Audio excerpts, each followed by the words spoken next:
जय श्री राम दोस्तों, न्यू सक्षम क्लासेज में आपका स्वागत है। आज का हमारा टॉपिक है शब्द। आज का हमारा टॉपिक है दोस्तों शब्द। देखो शब्द किसे कहेंगे, शब्द किसे कहेंगे। तो सबसे पहले हम देखते हैं कि जो ध्वनियों का समूह है, ध्वनियों या वर्णों का समूह है, ध्वनियों या वर्णों का समूह है। अब देखो दोस्तों, यहां बात समूह की हुई है, ध्वनियों या वर्णों के समूह की यहां बात हुई है। अब यह समूह दो प्रकार का हो सकता है। ध्वनियों का जो समूह है वो दो प्रकार का हो सकता है, एक सार्थक और एक निरर्थक।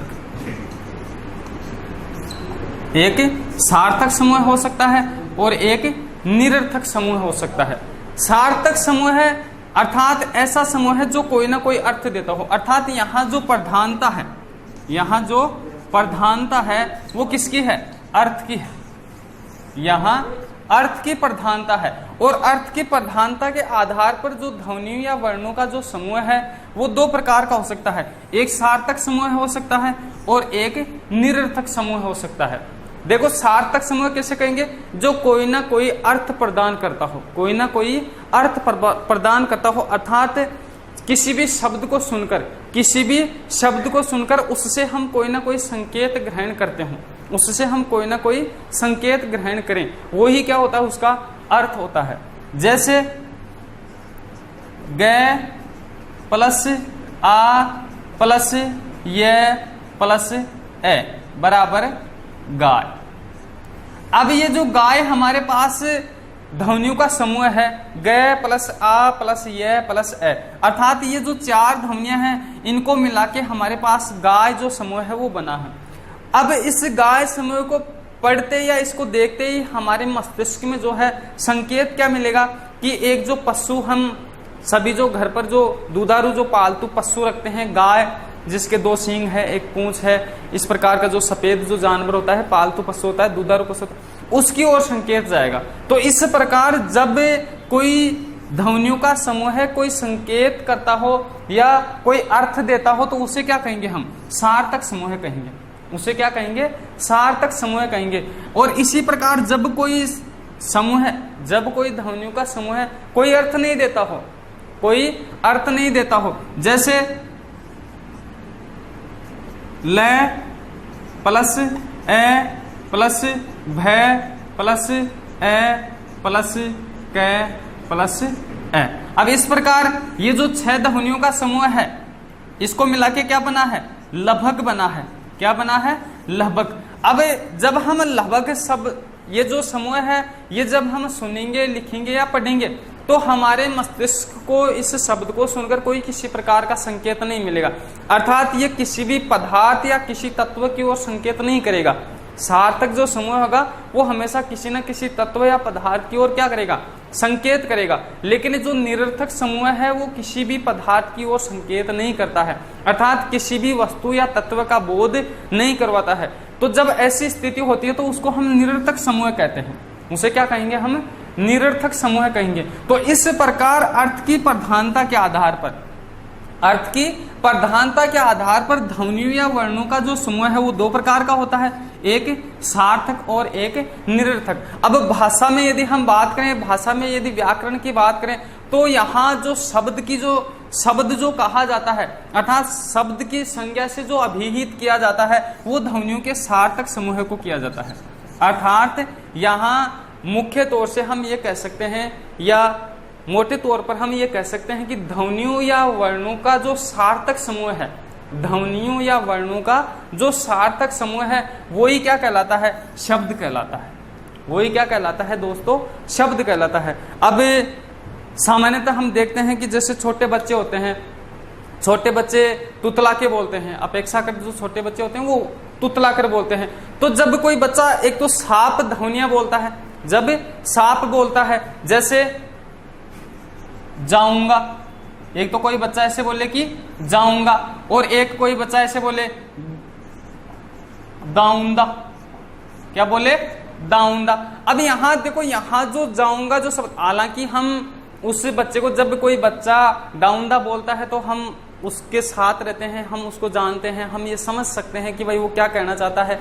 लेकिन यदि इन ध्वनियों की यदि बात करें, जो ध्वनि समूह है उसके द्वारा बोला गया है, उसकी यदि बात करें तो ये क्या है, निरर्थक है।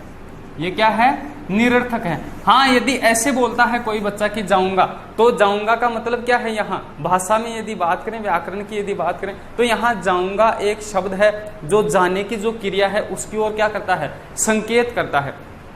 तो इस प्रकार हम कह सकते हैं कि ध्वनियों के समूह को ही हम शब्द नहीं कह सकते, मात्र ध्वनियों के समूह को हम शब्द नहीं कह सकते, उसके लिए अर्थ की प्रधानता होती है, अर्थात उसके लिए सार्थक होना जरूरी है। अर्थात जब कोई ध्वनि समूह या वर्णों का जो समूह होता है, जब अर्थ देता है किसी तत्व, किसी भी पदार्थ, किसी भी वस्तु की ओर जब संकेत करता है, किसी वस्तु का बोध करवाता है, उसे हम क्या कहेंगे, शब्द कहेंगे, उसे हम शब्द कह सकते हैं। अब यहाँ बात अर्थ की हुई है, यहाँ बात अर्थ की हुई है। तो जब हमने पहले भी शुरुआत में भी देखा था कि जो भाषा होती है, कोई भी भाषा होती है, उसकी जो सबसे छोटी इकाई होती है वो वर्ण या ध्वनि होती है। सबसे छोटी इकाई जो होती है वो वर्ण या ध्वनि होती है, लेकिन वो सार्थक नहीं होती है। किसी भी ध्वनि से कोई किसी प्रकार का संकेत या किसी वस्तु का बोध नहीं होता है, तो वो सार्थक नहीं है। लेकिन यहाँ शब्द क्या है, सार्थक है। सार्थक ध्वनियों के समूह को क्या कहेंगे, हम शब्द कहेंगे। तो शब्द हम यहाँ ये कह सकते हैं कि जो शब्द होता है वो भाषा की, शब्द भाषा की अर्थ की दृष्टि से, अर्थ की दृष्टि से सबसे छोटी इकाई होता है, सबसे छोटी इकाई। अर्थात जो शब्द है वो भाषा की अर्थ की दृष्टि से सबसे छोटी इकाई है। मूल रूप से जो सबसे छोटी इकाई या जो मूल इकाई जो है भाषा की, वो क्या है, ध्वनि। वो क्या होती है, ध्वनि होती है। और इन्हीं ध्वनियों का जब कोई समूह हो और सार्थक हो तो वो क्या कहलाता है, शब्द कहलाता है। और अर्थ की, वो अर्थ देता है, इसलिए वो क्या है, अर्थ की दृष्टि से सबसे छोटी इकाई है। लेकिन शब्द क्या नहीं है, पूर्ण इकाई नहीं है। शब्द पूर्ण इकाई नहीं हो सकता। क्यों नहीं हो सकता, क्योंकि ये अर्थ तो देता है, शब्द जो होता है अर्थ तो देता है, लेकिन ये भाव प्रकट नहीं करता है, ये भाव प्रकट नहीं करता है, भाव प्रकट नहीं करता है। और भाव प्रकट नहीं करने के कारण ही ये क्या नहीं है, भाषा की पूर्ण इकाई नहीं है। क्योंकि पूर्ण इकाई वो कहलाएगी जो वक्ता या लेखक के पूर्ण जो भाव है उस श्रोता या पाठक तक पहुंचा सके। लेकिन शब्द में इतनी सामर्थ्य नहीं है कि वो वक्ता या लेखक की पूर्ण जो बात है, पूर्ण जो भाव है वो प्रकट कर सके। जैसे हम उदाहरण से समझ सकते हैं, जैसे कमल। अब कमल क्या है, ध्वनि समूह है। कमल क्या है, ध्वनि समूह है, ध्वनियों का समूह है। अब यदि कमल शब्द हम बोलेंगे, लिखेंगे या देखेंगे तो हम ये जानते हैं कि ये किसी न किसी पदार्थ की ओर क्या करता है, संकेत करता है, किसी न किसी पदार्थ का क्या करवाता है, बोध करवाता है। अर्थात किस रूप में कराता है, कमल या तो हम फूल के बारे में समझेंगे, या तो किसके बारे में समझेंगे, फूल के बारे में समझेंगे कि कमल फूल होता है। और एक हम समझ सकते हैं कि किसी लड़के का नाम भी हो सकता है, किसी लड़के का नाम भी हो सकता है। अब इस प्रकार कमल शब्द को सुनने, पढ़ने या लिखने से हमें बोध तो हुआ है, चाहे तो वो फूल का बोध हो या फिर लड़के का बोध हो। अब यहाँ बोध हुआ है तो इसका मतलब ये क्या है, शब्द तो ये है, क्या है, शब्द तो ये है, लेकिन पूर्ण इकाई नहीं है। क्योंकि यदि किसी ने कमल बोला तो उसका जो पूर्ण भाव जो प्रकट होना चाहिए वो नहीं हुआ है। अगला कमल फूल के लिए बोलना चाहता है या लड़के के लिए बोल रहा है, इस बारे में हमें जानकारी नहीं मिल सकती। मात्र कमल शब्द बोल देने से हमें इस बात की जानकारी नहीं मिलती है कि वो फूल के लिए बोला जा रहा है या लड़के के लिए बोला जा रहा है। लेकिन यदि हम ऐसे कहें कि कमल कमल खिल रहा है, कमल खिल रहा है, तो ये क्या है, यहाँ क्या है, यहाँ जो वक्ता जब ऐसे बोलेगा कि कमल खिल रहा है तो हम समझ जाएंगे कि यहाँ जो कमल शब्द आया है वो किसके लिए आया है, फूल के लिए आया है। अर्थात जो वक्ता या जो लेखक है उसने कमल शब्द से किसकी ओर संकेत किया है, फूल की ओर संकेत किया है, या फूल के बारे में हमें जानकारी देने की कोशिश की है। और यदि मैं ऐसे बोलूं कि कमल पढ़ रहा है, कमल पढ़ रहा है। तो यहाँ हमें स्पष्ट ये जानकारी मिल जाएगी कि जो कमल शब्द है वो किसके लिए काम में लिया गया है, लड़के के लिए काम में लिया गया है। तो इस प्रकार ये जो भाव प्रकट जो किया गया है वो किसके माध्यम से किया गया है, वाक्य के माध्यम से किया गया है। किसके माध्यम से किया गया है, वाक्य के माध्यम से। अर्थात हम कह सकते हैं कि भाषा का जो पूर्ण जो भाव है वो प्रकट करने के लिए हमें किसकी आवश्यकता होती है, वाक्य की आवश्यकता होती है। हाँ, शब्द अर्थ तो दे सकता है लेकिन भाव प्रकट नहीं कर सकता। इसलिए शब्द क्या है, अर्थ की दृष्टि से तो सबसे छोटी इकाई है, लेकिन ये भाषा की दृष्टि से पूर्ण इकाई नहीं है। अर्थात भाषा की दृष्टि से जो शब्द होता है वो अपूर्ण इकाई होता है। क्या होता है, अपूर्ण इकाई होता है। यदि पूर्ण इकाई की हम बात करेंगे तो हमें किसकी ओर ध्यान देना होगा, वाक्य की तरफ ध्यान देना होगा। तो ये थी सामान्य जानकारी शब्द की। अब हम आगे चलते हैं कि जो शब्द होते हैं वो किस प्रकार से होते हैं, किस किस तरह के शब्द हमारी भाषा में पाए जाते हैं। तो इस प्रकार दोस्तों हम देखते हैं शब्दों का वर्गीकरण। देखो ये शब्दों से संबंधित सामान्य जानकारी थी, ये शब्दों से संबंधित सामान्य जानकारी थी। अब शब्द कितने प्रकार के पाए जाते हैं, किस किस आधार पर किस किस तरह के शब्द जो हैं पाए जाते हैं हमारी भाषा में, उसके ऊपर हम यहाँ विस्तार से चर्चा करेंगे। तो हम देखेंगे शब्दों का वर्गीकरण। शब्दों का वर्गीकरण, देखो दोस्तों मुख्यतः यदि देखा जाए तो शब्दों का जो वर्गीकरण है वो 4 आधारों से किया गया है। शब्दों का वर्गीकरण 4 आधारों से किया गया है। सबसे पहला जो हमारे पास आधार है वो है उत्पत्ति या स्रोत। उत्पत्ति या स्रोत। दूसरा जो आधार है वो है व्युत्पत्ति या रचना। व्युत्पत्ति या रचना। तीसरा जो आधार है वो है अर्थ, अर्थात अर्थ के आधार पर शब्द। चौथा जो आधार है वो है रूप परिवर्तन। रूप परिवर्तन। तो ये हमारे पास मुख्यतः 4 आधार हैं जिनके द्वारा हम शब्दों का क्या कर सकते हैं, वर्गीकरण कर सकते हैं। आसानी से शब्दों को हम क्रम से, बिल्कुल क्रम से सीढ़ी बाई सीढ़ी हम इनको समझ सकते हैं।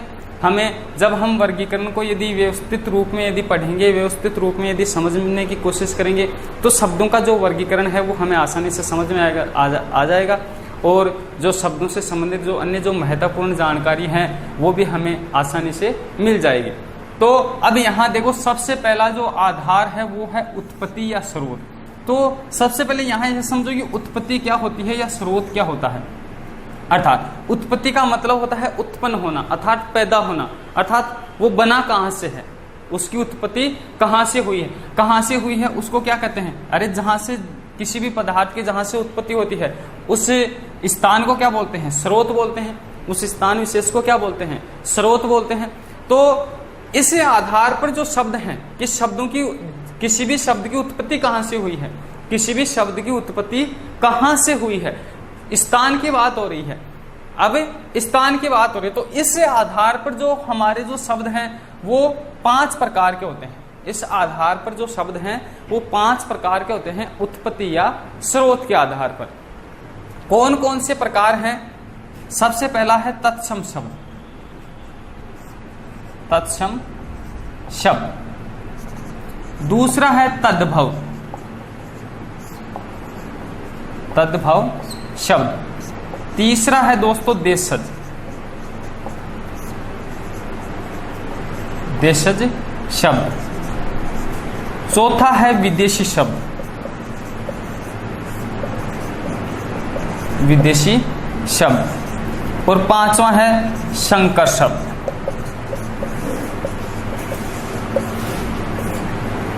इस प्रकार उत्पत्ति या स्रोत के आधार पर शब्दों को 5 वर्गों में रखा गया है। सबसे पहला तत्सम शब्द, उसके बाद तद्भव, देशज, विदेशी और संकर शब्द। अब देखो तत्सम और तद्भव की बात करेंगे। तत्सम और तद्भव की बात करेंगे। तत्सम और तद्भव यदि हम शब्दों की बात करें, तत्सम और यदि तद्भव शब्द की हम बात करें तो तत्सम जो शब्द है तद प्लस सम के योग से बना है। तद प्लस सम। तद का मतलब होता है उसके या उससे, उससे या उसके, और सम का मतलब होता है समान। सम का मतलब क्या होता है? समान। तद प्लस सम, उसके समान, उसके समान। उसके किसके? यहां उसके का अर्थ है मूल भाषा। उसके का अर्थ क्या है? मूल भाषा। अर्थात कोई भी जो भाषा होती है उसकी कोई ना कोई क्या होती है? मूल भाषा होती है। कोई भी जो भाषा होती है उसकी कोई ना कोई क्या होती है? मूल भाषा होती है। अब यहाँ मूल भाषा की बात हुई है और हम बात किसकी कर रहे हैं? हिंदी भाषा की बात कर रहे हैं। तो हिंदी भाषा की यदि मूल भाषा की बात की जाए, हिंदी भाषा की यदि मूल भाषा की यदि बात की जाए तो मूल भाषा कौन सी है? संस्कृत। अर्थात हिंदी की मूल भाषा क्या है? संस्कृत। तो इस शब्द से हम ये अनुमान लगा सकते हैं कि उसके अर्थात मूल भाषा के समान, मूल भाषा के समान जो शब्द हैं वो क्या कहलाते हैं? तत्सम शब्द कहलाते हैं। अर्थात किसी भी भाषा में तत्सम शब्दावली उस शब्दावली को कहा जाता है जो उसकी मूल भाषा से ऐसी की ऐसी आ गई है। अर्थात जो रूप उसकी मूल भाषा में था वो ही रूप यहाँ ग्रहण कर लिया गया है। अब यहाँ हिंदी के संदर्भ में यदि बात कर रहे हैं तो हिंदी की जो मूल भाषा संस्कृत है, संस्कृत की जो शब्दावली जब ऐसी की ऐसी उसी रूप में यदि यहाँ हिंदी में यदि प्रयुक्त होती है, हिंदी में यदि प्रयोग की जाती है तो उसको क्या कहेंगे? हम तत्सम शब्द कहेंगे। उसको क्या कहेंगे? तत्सम शब्द कहेंगे। अर्थात ऐसे शब्द हिंदी के संदर्भ में यदि समझना चाहें तत्सम शब्दों को तो हम ऐसे समझ सकते हैं कि वे शब्द जो जिस रूप में संस्कृत में लिखे जाते हैं, जो रूप उनका संस्कृत में था वो ही रूप हमने हिंदी में ग्रहण कर लिया है, वो ही रूप हिंदी में ग्रहण कर लिया है। अर्थात किसी संस्कृत के शब्द को, अर्थात किसी भी संस्कृत भाषा के शब्द को जब हिंदी में वैसा का वैसा प्रयोग किया जाता है, प्रयुक्त किया जाता है तो वो क्या कहलाता है? तत्सम शब्द कहलाता है। वो क्या कहलाता है दोस्तों? तत्सम शब्द कहलाता है। जैसे अग्नि, जैसे हमारे पास शब्द क्या है? अग्नि है, चंद्र है, सर्प है। अग्नि, चंद्र, सर्प। अब देखो अग्नि जो शब्द है, अब ये हमारे पास जो अग्नि शब्द है ये संस्कृत में भी ऐसे ही लिखा जाता है। चंद्र जो शब्द है ये संस्कृत का शब्द है, संस्कृत में ऐसे लिखा जाता है। सर्प जो शब्द है वो भी किसका है? संस्कृत का शब्द है। अब ये संस्कृत के शब्द हैं और जब हम इनका प्रयोग हिंदी में भी ऐसे ही करते हैं, अर्थात अग्नि को हम आग न बोलकर यदि अग्नि ही लिखते हैं, यदि इसी रूप में लिखते हैं तो ये क्या कहलाएगा? तत्सम शब्द कहलाएगा। इसी प्रकार चंद्र को यदि हम चांद ने लिखकर यदि चंद्र लिखते हैं, चांद को यदि हम चंद्र लिखते हैं तो वो क्या है? तत्सम शब्द है। क्योंकि वो चंद्र जो शब्द है वो किस रूप में है? संस्कृत वाले रूप में है। अर्थात संस्कृत में ऐसे चंद्र लिखा जाता है। अब ऐसा ही यदि हम हिंदी में लिखेंगे तो ये क्या कहलाएगा? तत्सम शब्द कहलाएगा। जैसे ऋषि है, ऋण है, कृषि है, कार्य है, क्रम है। इस प्रकार से बहुत सी जो शब्दावली है, एक बहुत बड़ा भाग है शब्दावली का जो संस्कृत की तरह ही हिंदी में प्रयुक्त होता है, तो उसको हम तत्सम शब्दावली कहते हैं। क्या कहते हैं दोस्तों? तत्सम शब्दावली कहते हैं। अर्थात सीधा सीधा हमें यही ध्यान में रखना है कि वे शब्द जो संस्कृत की तरह ही हिंदी में प्रयोग किए जाते हैं, अर्थात संस्कृत वाला रूप ही जिन शब्दों का हिंदी में प्रयुक्त होता है तो वो क्या कहलाता है? तत्सम शब्द कहलाता है। क्या कहलाता है दोस्तों? तत्सम शब्द कहलाता है। अब आगे बात आती है तद्भव की। आगे बात किसकी आती है दोस्तों? तद्भव की बात आती है। तो तद्भव जो शब्द है, तद्भव जो शब्द है वो किससे बना है? तद प्लस भव से, तद प्लस भव से बना है। अब तद का मतलब वही है उसके या उससे, उसके या उससे, उससे किससे? उसके या उससे से मतलब क्या है? मूल भाषा। क्या है दोस्तों? मूल भाषा। मूल भाषा कौन है? संस्कृत है। मूल भाषा कौन है हिंदी की? अरे हिंदी के संदर्भ में बात कर रहे हैं तो हिंदी की मूल भाषा कौन है? संस्कृत है। भव का मतलब क्या होता है? उत्पन्न। भव का मतलब क्या है? उत्पन्न। अब देखो यहां बात उत्पन्न की हुई है, तो जब कोई शब्द जब कोई शब्द संस्कृत भाषा से उत्पन्न हुआ है, अर्थात जब किसी शब्द की उत्पत्ति कहां से हुई है, संस्कृत भाषा से हुई है। जब किसी शब्द की उत्पत्ति संस्कृत भाषा से हुई है तो उसको क्या कहेंगे, तद्भव शब्द कहेंगे। अब देखो उत्पत्ति कैसे होती है, एक तो वे शब्द हैं जो संस्कृत से ऐसे कैसे आ गए हैं, तो वो तो क्या है, तत्सम है।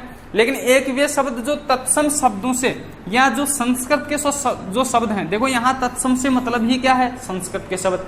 तत्सम से मतलब ही क्या है, संस्कृत के शब्द।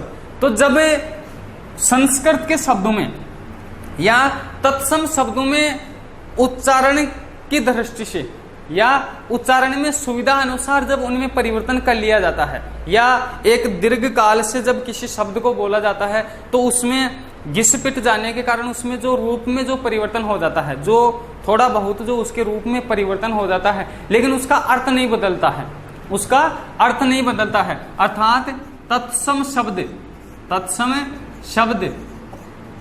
के रूप में आंशिक परिवर्तन करके उसी अर्थ में जब कोई शब्द काम में लिया जाए,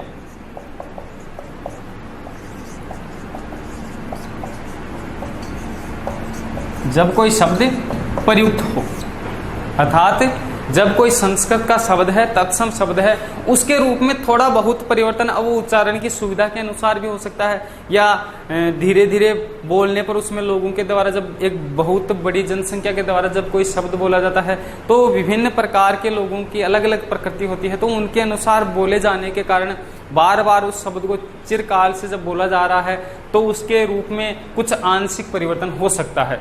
या फिर सुविधा के, अपनी सुविधा के लिए, अपनी उच्चारण की सुविधा के लिए जब उसके आंशिक रूप में परिवर्तन हो जाता है, उसके रूप में आंशिक परिवर्तन हो जाता है, लेकिन परिवर्तन करने के बाद भी हम उसका प्रयोग उसी अर्थ में करते हैं, उसका उसी अर्थ में प्रयोग करते हैं, तब वो क्या कहलाता है, तद्भव शब्द कहलाता है। तब क्या कहलाता है, तद्भव शब्द कहलाता है। अब देखो कैसे प्रयोग किया जाता है।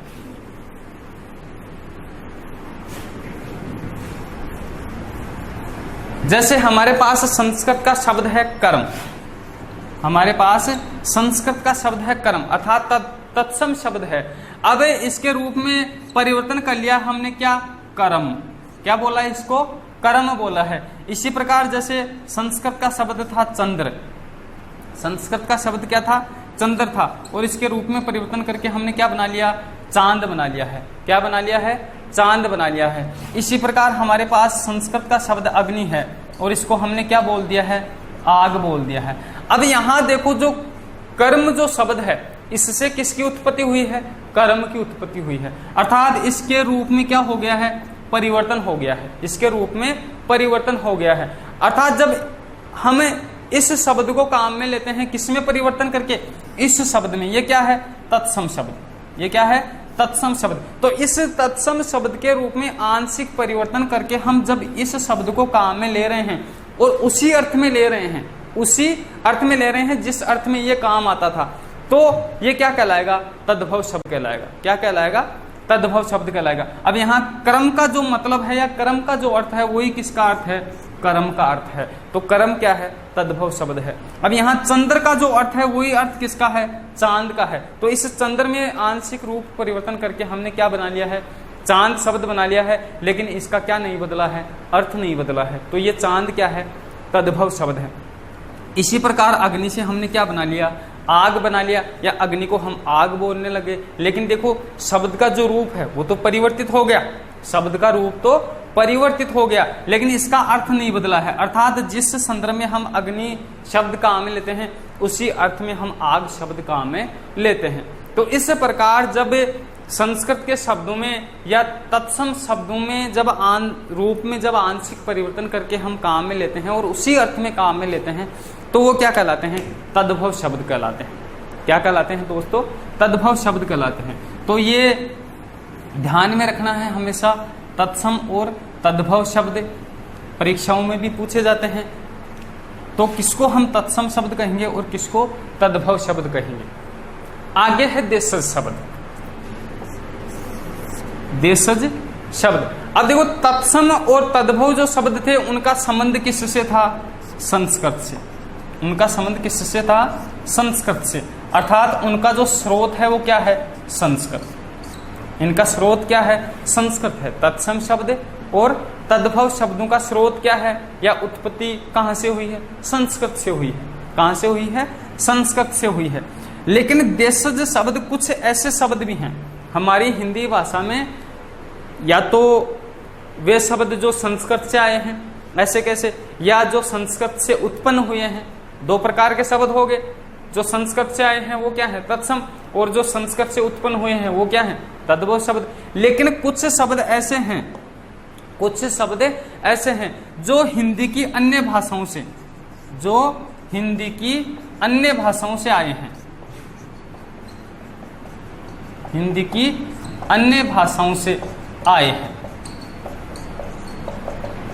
हैं और उनके स्रोत का पता नहीं है, और उनके स्रोत का पता नहीं है। अर्थात किस भाषा से आए हैं? अब हिंदी की अन्य भाषाओं से तो आए हैं, लेकिन हिंदी की अन्य कौन सी भाषा से आए हैं? तो इस प्रकार उन शब्दों को क्या कहेंगे हम? देशज शब्द कहेंगे। उनके स्रोत के बारे में जानकारी नहीं है, अर्थात स्रोत की जानकारी न हो।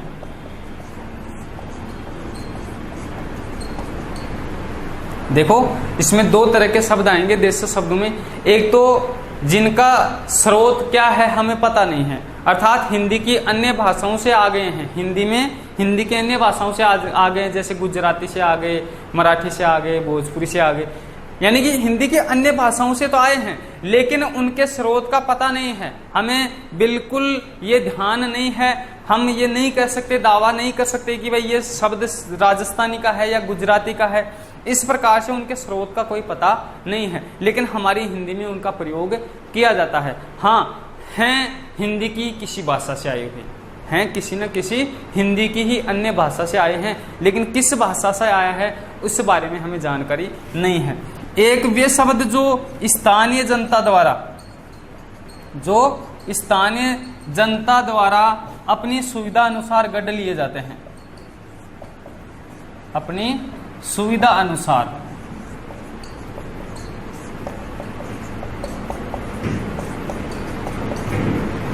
स्थानीय जनता द्वारा अपनी सुविधा के अनुसार गढ़ लिए गए हैं। अर्थात यहाँ जो लोकल भाषा में जो जिनका कोई स्रोत नहीं है, ऐसे शब्द जिनके नहीं है स्रोत के बारे में हमें पता है, या फिर यहाँ की जो जनता है, जो यहाँ की जो लोकल जो जनता है वो अपनी सुविधा के अनुसार कोई शब्द बोलने लग जाती है।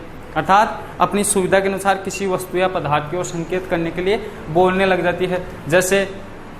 जैसे मवेशी। अब मवेशियों का जो झुंड है, अब झुंड क्या है? हिंदी का शब्द है। झुंड क्या है?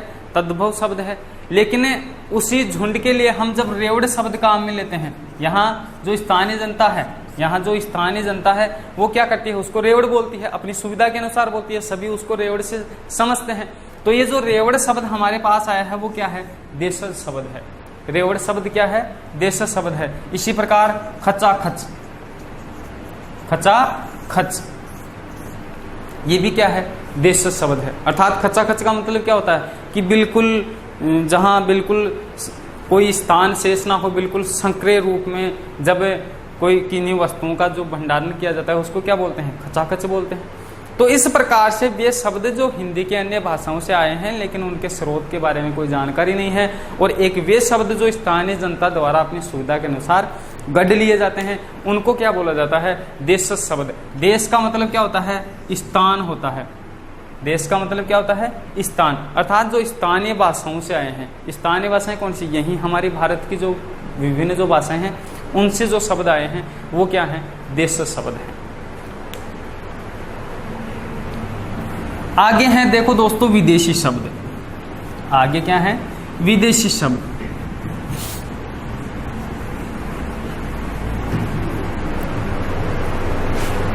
विदेशी शब्द। अब देखो विदेशी का पता है, शब्द से ही पता लग रहा है कि विदेशी शब्द, अर्थात वे शब्द जो ना तो संस्कृत से आए हैं, ना ही संस्कृत से जिनकी उत्पत्ति हुई है, ना ही वे देशज हैं, अर्थात यहाँ की स्थानीय भाषाओं से भी नहीं आए हैं। अर्थात वे शब्द जो विदेशी भाषाओं से आ गए हैं, वे शब्द जो विदेशी भाषाओं से आ गए हैं। अब देखो यहाँ विभिन्न विदेशी जो आक्रांत हैं उन्होंने शासन किया है। हम जो भारतीय जो लोग हैं या हमारी जो संस्कृति है वो विदेशी संस्कृतियों के संपर्क में आई है। अब जब दो संस्कृतियां परस्पर संपर्क में आती हैं तो उनकी भाषाओं का भी एक दूसरे के ऊपर प्रभाव पड़ता है। तो इस प्रकार हमारी जो भाषा है उसमें भी हम काफी समय से जब दूसरी संस्कृतियों के संपर्क में रहे हैं तो उस कारण से कुछ जो शब्दावलियां हैं वो भी हमने ग्रहण कर ली हैं। कुछ विदेशी जो शब्दावलियां हैं वो भी हमने क्या कर ली हैं, ग्रहण कर ली हैं। अर्थात विदेशी भाषाओं के जो शब्द हमारी हिंदी भाषा में आ गए हैं और उनका प्रयोग इतना बढ़ गया है कि अब उनको निकाल पाना भी मुश्किल है, कि हमारी जो भाषा है हिंदी उसमें इतने घुल मिल गए हैं कि उनको अब हम निकाल नहीं सकते, उनको हम निकाल नहीं सकते, उनको हमें मान्यता देनी ही पड़ती है, अर्थात उनको मानना पड़ता है, उनका जो प्रयोग है वो मानक है। तो इस प्रकार वे शब्दावली जो विदेशी भाषाओं से आई है, अर्थात जब किसी विदेशी भाषा का प्रयोग हम हिंदी भाषा में करते हैं, जब किसी विदेशी भाषा का जैसे अंग्रेजी है, फ्रेंच है, फारसी, अरबी जो भी हैं, चाइना से जो आई है या जापान से कोई शब्द आ गया है, इस प्रकार जो विदेशी भाषाओं के जो शब्द हैं जब हमारी भाषा में प्रयोग किए जाते हैं तो उनको बोलते हैं विदेशी शब्द। उनको क्या बोला जाता है, विदेशी शब्द। जैसे सायोनारा, सायोनारा, कॉलेज,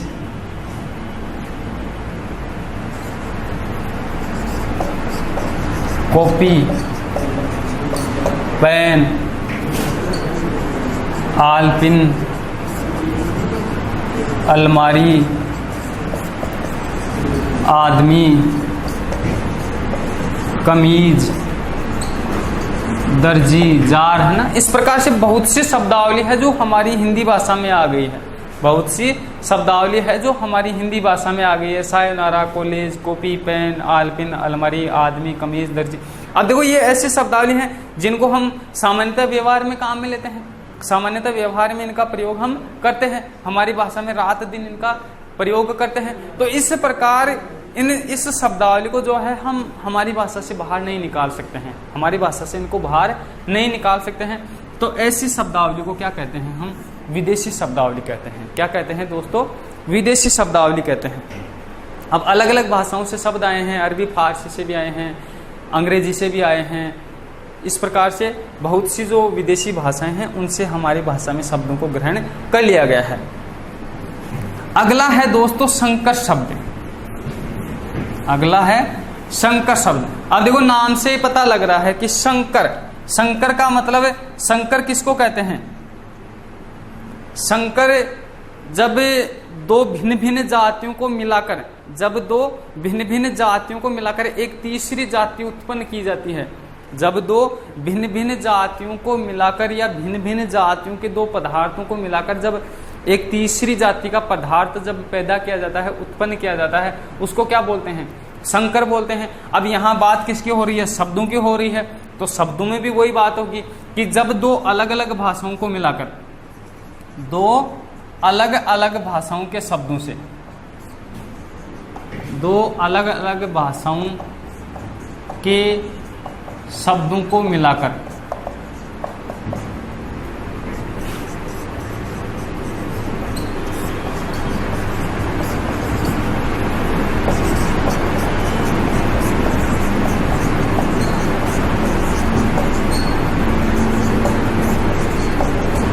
जब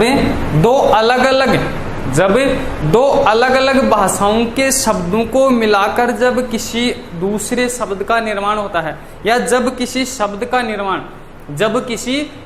निर्माण दो अलग अलग भाषाओं के शब्दों को मिलाने से होता है, तो उसको क्या कहेंगे, हम संकर शब्द कहेंगे। उसको क्या कहेंगे, हम संकर शब्द कहेंगे। देखो कैसे, जैसे हाफ कमीज, हाफ कमीज। अब देखो ये हमारे पास शब्द है हाफ कमीज, हमारे पास शब्द क्या है, हाफ कमीज। अब यहां यदि हाफ कमीज की यदि बात करें, हाफ कमीज की यदि बात करें तो हाफ किसका शब्द है, अंग्रेजी भाषा का। हाफ किसका है, अंग्रेजी भाषा का, अर्थात विदेशी शब्द है, लेकिन कौन सी भाषा का है, अंग्रेजी भाषा का शब्द है। इसी प्रकार यदि कमीज की बात करें तो कमीज कौन सी भाषा का शब्द है? फारसी भाषा का शब्द है। कमीज कौन सी भाषा का शब्द है? फारसी भाषा का शब्द है। तो इस प्रकार अंग्रेजी और फारसी को मिलाकर जो हाफ कमीज बना है, अंग्रेजी और फारसी को मिलाकर जो हाफ कमीज बना है वो क्या कहलाएगा? संकर शब्द कहलाएगा। वो क्या कहलाएगा? संकर शब्द कहलाएगा। जैसे जांच करता, जांच करता शब्द क्या है हमारे पास? जांच करता। अब जांच कौन सी भाषा का शब्द है? फारसी का है। जांच कौन सी भाषा का शब्द है? फारसी का। और जो कर्ता शब्द है वो किसका है? हिंदी का। कर्ता शब्द किसका है? हिंदी का। तो इस प्रकार दो भिन्न भिन्न भाषाओं को मिलाकर एक शब्द बना है तो उसको क्या कहेंगे हम? संकर शब्द कहेंगे। इसी प्रकार बहुत से शब्द मिल जाएंगे, जैसे रेलगाड़ी है, रेलगाड़ी है, टिकट घर है, बहुत से शब्द आपको मिल जाएंगे, अग्निबोट है। तो अब रेलगाड़ी, रेल अंग्रेजी का शब्द है, गाड़ी हिंदी का है, टिकट अंग्रेजी का शब्द है, घर हिंदी का है। तो इस प्रकार समझना यह है यहाँ पर कि जब दो भिन्न भिन्न भाषाओं के शब्दों को मिलाकर किसी शब्द का निर्माण होता है, किसी शब्द को बनाया जाता है, तो वो जो शब्द बनता है वो क्या कहलाता है? संकर शब्द कहलाता है। वो क्या कहलाता है दोस्तों? संकर शब्द कहलाता है। तो इस प्रकार ये थे हमारे उत्पत्ति या स्रोत के आधार पर शब्द। उत्पत्ति या स्रोत के आधार पर शब्द, जिनमें पहला तत्सम शब्द है। पहला क्या है? तत्सम शब्द। वे शब्द जो संस्कृत भाषा से हैं, अर्थात उसी रूप में उनको जब हिंदी भाषा में प्रयुक्त किया जाता है, संस्कृत के रूप को ही क्या कहते हैं? तत्सम शब्द कहते हैं। तद्भव शब्द, अर्थात संस्कृत से जिनकी उत्पत्ति हुई है, अर्थात संस्कृत शब्दावली का जब प्रयोग हम आंशिक परिवर्तन के साथ करते हैं और उसी अर्थ में करते हैं तो उसे क्या कहते हैं? तद्भव शब्द कहते हैं। देश शब्द, जो संस्कृत से नहीं आए हैं, नहीं संस्कृत से उत्पन्न हुए हैं, हमारी जो हिंदी भाषा है उसी की जो अन्य भाषाएं हैं, अन्य उपभाषाएं हैं, या तो उनसे आ गए हैं या फिर स्थानीय जो जनता है उसके द्वारा अपनी सुविधा अनुसार गढ़ लिए गए हैं, उनको क्या कहेंगे हम? देश शब्द कहेंगे। विदेशी शब्द, जो विदेश की जो भाषाएं हैं, विदेशी जो भाषाएं हैं उनसे हमारी भाषा में आए हैं, उनको विदेशी शब्द कहेंगे। संकर शब्द, दो भिन्न भिन्न भाषाओं के शब्दों को मिलाकर बनने वाला जो शब्द है वो क्या कहलाएगा? संकर शब्द कहलाएगा। अगला जो आधार है वो है दोस्तों व्युत्पत्ति या रचना। व्युत्पत्ति या रचना, देखो व्युत्पत्ति या रचना का मतलब होता है निर्माण।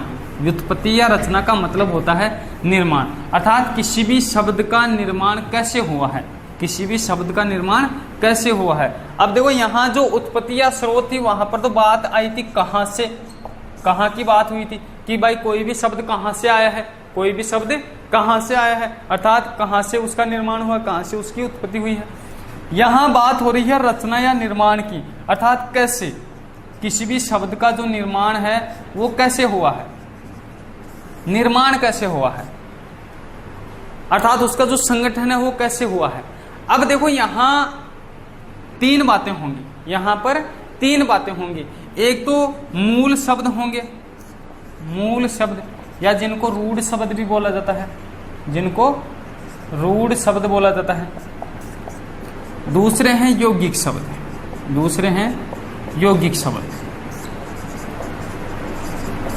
मूलतः दो ही क्रियाएं यहां होंगी, एक तो रूढ़ शब्द या मूल शब्द, एक यौगिक शब्द। देखो जब कोई शब्द अपने मूल रूप में किसी भाषा में पाया जाता है, जब कोई शब्द मूल रूप से किसी भाषा में पाया जाता है, अर्थात ऐसा शब्द जिसका निर्माण किसी अन्य प्रक्रिया से नहीं हुआ है, वो किसी भी भाषा में, चाहे वो संस्कृत में चाहे उसका निर्माण हुआ हो या फिर हिंदी में उसका निर्माण हुआ हो, उसका निर्माण हुआ है वो मूल रूप में ही है। उसका जैसे उस शब्द का निर्माण हुआ था उसी रूप में वो जब आता है, उसी रूप में जब वो आता है तो उसको हम मूल शब्द या रूढ़ शब्द कहते हैं, उसको हम मूल शब्द या रूढ़ शब्द कहते हैं। या पहचान के लिए हम ये ध्यान में रख सकते हैं कि ऐसे शब्द मूल शब्द या रूढ़ शब्द कहलाते हैं जिनका कोई सार्थक विभाजन नहीं हो सकता है, जिनका कोई सार्थक विभाजन नहीं हो सकता है। अरे भाई विभाजन तो उन शब्दों का होगा जिनका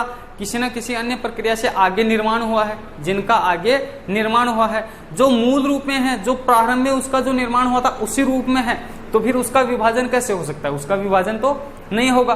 तो इस प्रकार जब किसी शब्द का कोई सार्थक विभाजन नहीं हो सकता है उसको हम मूल शब्द या रूढ़ शब्द कहते हैं। अर्थात किसी भी भाषा में जब कोई शब्द अपने मूल रूप में जब पाया जाता है, अपने मूल रूप में जब पाया जाता है उसको रूढ़ शब्द कहा जाता है। जैसे घरे, चले, आ, खा, पी, बैठ, सो, जा, यानी कि ऐसे बहुत से शब्द हैं।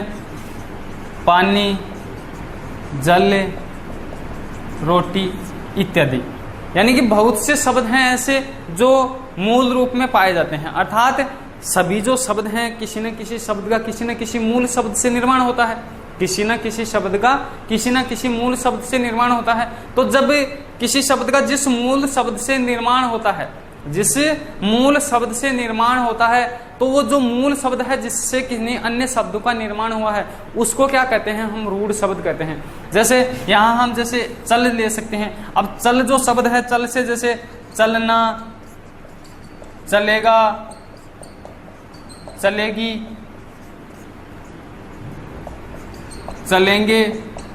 अब यहाँ चल शब्द से, यहाँ चल शब्द से इन शब्दों का निर्माण हुआ है। चल शब्द से चलना, चलेगा, चलेगी, चलेंगे, इन शब्दों का निर्माण हुआ है। तो इन शब्दों का निर्माण जिस मूल शब्द से हुआ है अर्थात चल से हुआ है, तो ये चल क्या है, रूढ़ शब्द है। ये चल क्या है, रूढ़ शब्द है, क्योंकि इससे अन्य पदार्थों का निर्माण तो हुआ है लेकिन इसका निर्माण जो है भाषा में कैसे हुआ है, मूल रूप से हुआ है। अर्थात मूल रूप से इसकी उत्पत्ति हुई है भाषा में।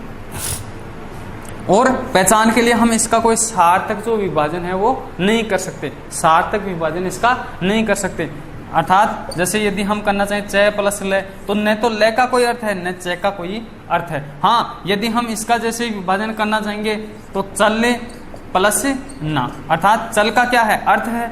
चल क्या है, धातु है, क्रिया है, और इसके साथ ना क्या लगा है, प्रत्यय लगा है। तो देखो चलना, चलेगा, चलेगी, चलेंगे इत्यादि ये क्या है, इनका क्या हो सकता है, सार्थक विभाजन हो सकता है। इसलिए ये क्या नहीं है, मूल शब्द नहीं है, ये मूल शब्द नहीं है। जो मूल शब्द होते हैं उनका सार्थक विभाजन नहीं होता है।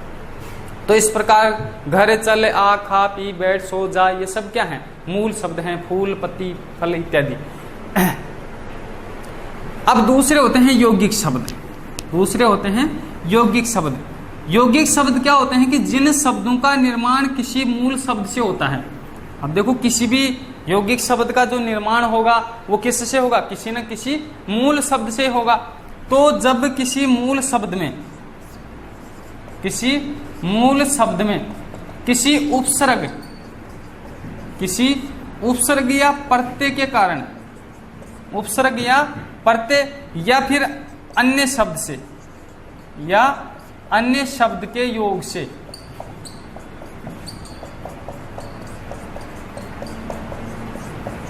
निर्माण होता है। जब किसी शब्द का निर्माण किसी मूल शब्द में या तो उपसर्ग लगाने से होता है या प्रत्यय लगाने से होता है या किसी अन्य शब्द के योग से होता है। अर्थात हम यूं कहें कि या तो उपसर्ग लगाने से होता है या प्रत्यय लगाने से होता है, या दो शब्दों के मध्य समास प्रक्रिया से होता है, या दो शब्दों के मध्य संधि प्रक्रिया से जब किसी शब्द का निर्माण होता है तो उसको कहते हैं यौगिक शब्द। उसको क्या कहेंगे दोस्तों, यौगिक शब्द कहेंगे। जैसे हम उदाहरण के लिए समझें, जैसे अभी हमने उदाहरण लिया था चल। अब चल जो शब्द है, चल शब्द में हमने जैसे ना प्रत्यय लगा दिया। चल शब्द में क्या लगाया है, ना प्रत्यय लगाया है। तो ना प्रत्यय लगाने से क्या बना है, चलना बना है।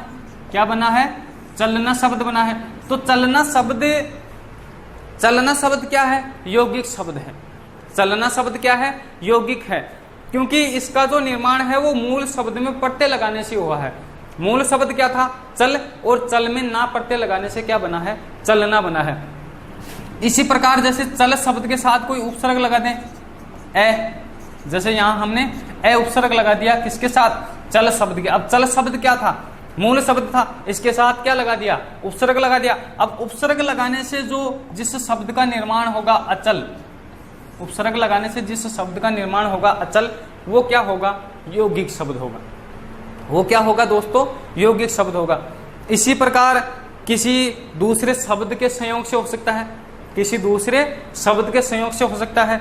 जैसे यहाँ हमारे पास रेल जो शब्द है, यहाँ रेल जो शब्द है वो क्या है, मूल शब्द है, क्योंकि रेल जो शब्द है इसका निर्माण, जो इसकी जो भाषा है, जिस भाषा का शब्द है, अंग्रेजी भाषा का शब्द है, उसमें मूल रूप से हुआ है। अर्थात रेल शब्द का हम सार्थक विभाजन नहीं कर सकते हैं।